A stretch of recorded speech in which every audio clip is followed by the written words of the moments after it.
Ohms WWE এর অন্যতম বিধ্বংসী একজন রেসলার। বর্তমান সময়ে ডাব্লিউডাব্লিউ এর মনস্টার রেসলার হিসেবে কাজ করছেন। তিনি বর্তমান সময়ে এমন কিছু বুকিং পাচ্ছেন যে কোনো রেসলারকেই তিনি খুব সহজে হারিয়ে দিচ্ছেন।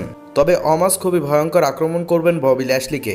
বিশেষ করে আপনারা যেমনটা দেখতে পাচ্ছেন মানডে নাইট রয়ের এপিসোডে এজে স্টাইলসকে সামান্য কিছু সময়ের মধ্যে হারানো থেকে শুরু করে হ্যান্ডিক্যাপ ম্যাচে সেসব রেসলারগুলোকে হারানো, এছাড়াও ছোট বড় সমস্ত রেসলারগুলোকে খুব ইজিলি হারিয়ে দিচ্ছেন অমস। তবে বর্তমান সময়ে ডাব্লিউডাব্লিউ ম্যানেজমেন্টের পক্ষ থেকে আমরা যে রিপোর্টসগুলো পেয়েছি সেগুলো অনুযায়ী জানতে পেরেছি যে অমাসের রেসলম্যানিয়ার অপোনেন্ট হতে যাচ্ছেন ববি ল্যাশলি। দেখুন, একদিকে অমাস তিনি অসাধারণ একজন রেসলার, তিনি অনেক লম্বা একজন রেসলার, তার ওজনও অনেক বেশি। অপরদিকে ববি ল্যাশলি তিনি তো একেবারে পাওয়ারফুল রেসলার। ববি ল্যাশলিও ভালো বুকিং পাচ্ছেন। তবে রেসলম্যানিয়া 38-এর জন্য খুব শীঘ্রই কনফার্ম করে দেওয়া হবে অমাস এবং ববি ল্যাশলির মধ্যে একটি সিঙ্গেলস ম্যাচ। বর্তমান সময়ে অমাসকে খুবই স্ট্রং দেখানো হলেও অপরদিকে ববি ল্যাশলি তিনিও ভালো বুকিং পাচ্ছেন।